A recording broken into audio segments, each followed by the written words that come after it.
Hi, everyone. My name is Maggie Krivak, and I'm the project manager for Team 2, and we're here to talk to you today about Drizly. Along with me is Josh, Lindsay, Taylor, Matt, and Brittany. Here is the agenda of topics we'll be speaking to today. To start, I will discuss background of Drizly, including their value proposition, challenge, and opportunity. Josh will take you through our market positioning. Lindsay will talk about solution description. Taylor will then walk you through company overview. Matt will discuss the financials, and finally, Brittany will speak to performance measurement, and we'll tie it up with Josh doing a demo. Our value proposition. Drizly is an e-commerce platform that enables customers to have beer, wine, and spirits delivered right to their doorstep. Drizly accomplishes this goal by partnering with local retailers in order to fulfill its customer orders, process the purchase, and complete the delivery. Alcohol delivery is made easy with Drizly. In 2012, Boston College students Nick Rellis, Justin Robinson, and Corey Rellis identified a problem in a large market need that didn't have a solution. They wanted beer delivered to their apartment and with the same ease as other goods like clothing and food, and they didn't see a transparent, reliable way to do so. This is when Drizly, an alcohol e-commerce platform, was founded to fulfill that need. At its core, Drizly is a market maker. The company identifies addressable markets, leverages proprietary technology, and partners with local alcohol vendors in in-house delivery systems in order to connect customers and suppliers via the app. In return, Drizly charges a flat $5 fee for the service. It's important to note that Drizly does not mark up prices. In fact, they add transparency to the process by giving customers the ability to shop various outlets in the area. Now Josh will go through market positioning. Thanks, Maggie. First, Drizly's current mission is to revolutionize how the alcoholic beverage sub-industry is shopped, sold, and shared by bringing liquor stores to smartphones and product directly to doorsteps. Their future vision is to transform the beer, spirits, and wine domains by investing in e-commerce platforms and technology to transform the consumer experiences and produce deep analytical insights. Looking at the addressable market and the competitive markets in which Drizly plays, Drizly is a private for-profit enterprise that is establishing a new alcohol delivery subdomain within the alcoholic beverage sub-industry. The domain is comprised of beer, spirits, and wine, which that market comprises of a $25+ billion market in the United States alone. Drizly experiences environmental forces both at the macro level and the micro level. At the macro level, they experience legal and cultural environmental forces. And in the micro space, they experience executive leadership, clients and partnerships, and geographic forces. Drizly's prospects include B2B prospects and B2C prospects. They are uniquely positioned to be right in the middle and act almost as a matchmaker. On the B2B side, they are building and promoting platforms for retailers that introduce new distribution and channels for revenue expansion. On the B2C side, marketing and advertising to end customers about new ways to shop and access alcoholic beverages opens up a whole new way to shop and buy and receive alcoholic beverages. The competitive space is fierce, and Drizly has direct and indirect competitors. Direct competitors include Minibar, Saucy, Thirsty, and Swill. Indirect competitors include the likes of Instamart, Postmates, and Amazon. Their exit strategy is designed for vision, future, growth, and scale. These are all key considerations that make an IPO the most attractive exit strategy for Drizly. Now I'm going to hand it off to my colleague Lindsay to talk about the solution description. Thanks, Josh. Drizly is a pioneer in the on-demand alcohol delivery retail app space as a proprietary app that's both mobile and on a PC, so pretty much anyone can use it that's connected to the web. Drizly's intellectual property lies within its unique ID card scanning and verification technology. This helps us overcome one of the greatest business risks in delivering alcohol, that's selling to underage drinkers. Think of Drizly as a technology company that uses its core program to identify individuals, match them to their government-issued IDs, and ensure fake IDs are identified. This technology enables its network of subscribers to avoid the costly pitfalls of selling its goods to unqualified buyers, in this case, underage drinkers.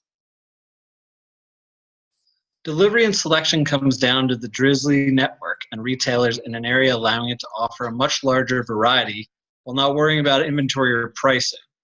Given the app uses geolocation to select retailers for the end user, there's an ability to both cut delivery time and expand the selection on offer. This also allows for various cross-selling opportunities within the app.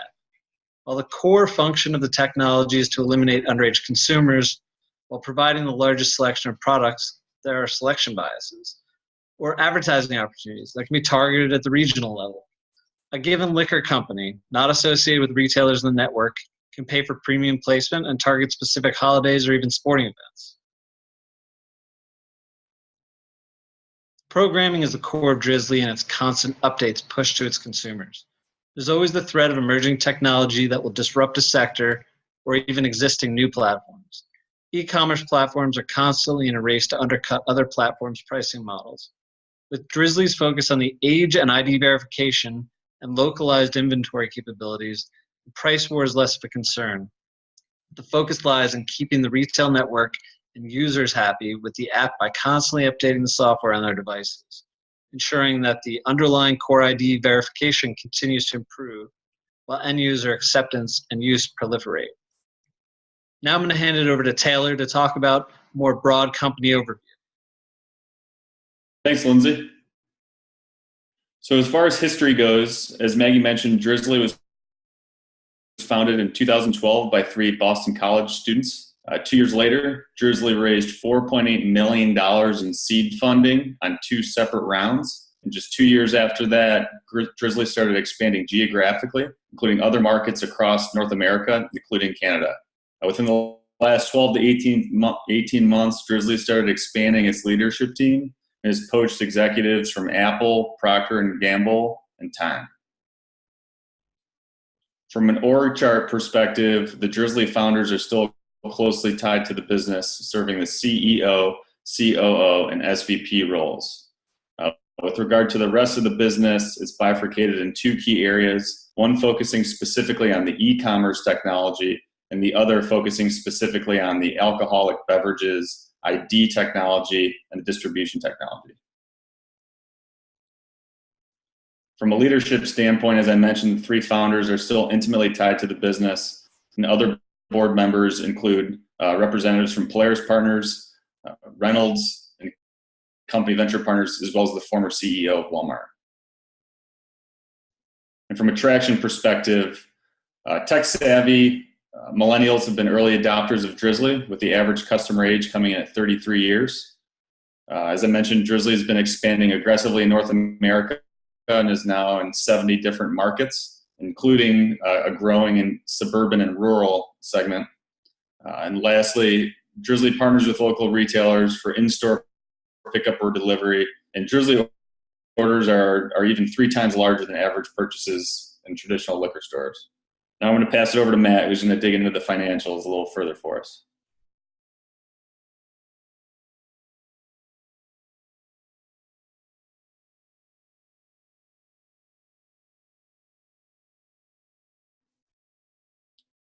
Matt, your mic. Sorry, everybody.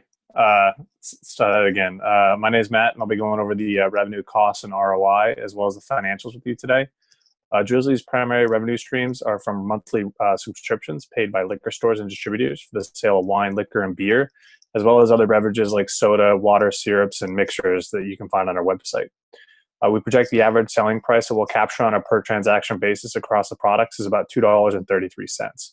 The cost structure is going to be comprised both of direct and indirect expenses. The direct costs we incur as part of the business are going to relate primarily to information technology needs as they relate to staffing, management, software, and hardware requirements to effectively host and build out our e-commerce platform. Given the asset-light nature of the business, we incur less direct costs as a percentage of sales than indirect costs. Our largest indirect costs are projected to be business development, marketing, and sales needs, over our 5-year time horizon. And beyond business development needs, we're going to incur direct costs related to R&D, new technology, network infrastructure, admin, staffing, and recruiting, as well as costs associated with your typical accounting, legal, and strategic needs. Our investment request is going to be comprised of both debt and equity financing. Our financing ask is totaling approximately $30 million, $27.3 million of which is going to be equity financed, and the remainder, $2.6 million, is going to be debt. The bulk of the financing will be in the form of a $20 million equity infusion in year 3, and we project this will be critical for Drizly as we forecast we break even by year 4. And so the use of proceeds in this round in year 3 will be earmarked for aggressive economic expansion or geographic expansion, new marketing campaigns to help raise brand awareness, as well as staffing needs and our continued build out of the e-commerce platform.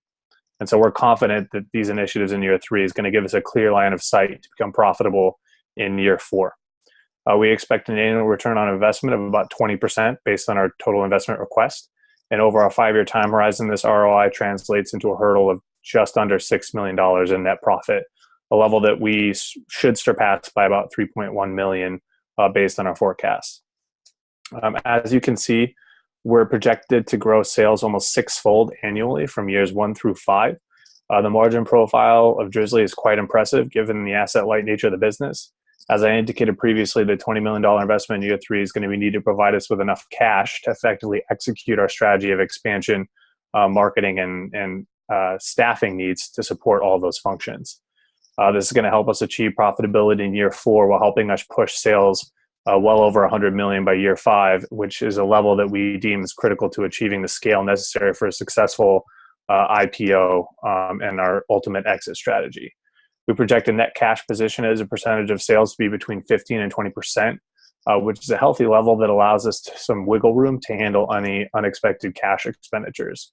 Our EBITDA margins are expected to be in excess of 20% in years 4 and 5, and this is a level commensurate with single A rated companies according to Bloomberg, so they're quite strong. The strength of Drizly's margin profile, the asset-light nature of our business, and the impressive growth characteristics are just a few of the many reasons we fit the mold for investments by angel investors, VCs, and PE firms alike. And so now I'll pass it off to Brittany, who's going to discuss more about our performance measurement. Thanks, Matt. So let's just discuss some of our strategic goals. So we have an enterprise performance scorecard, and we look at internal and external resources.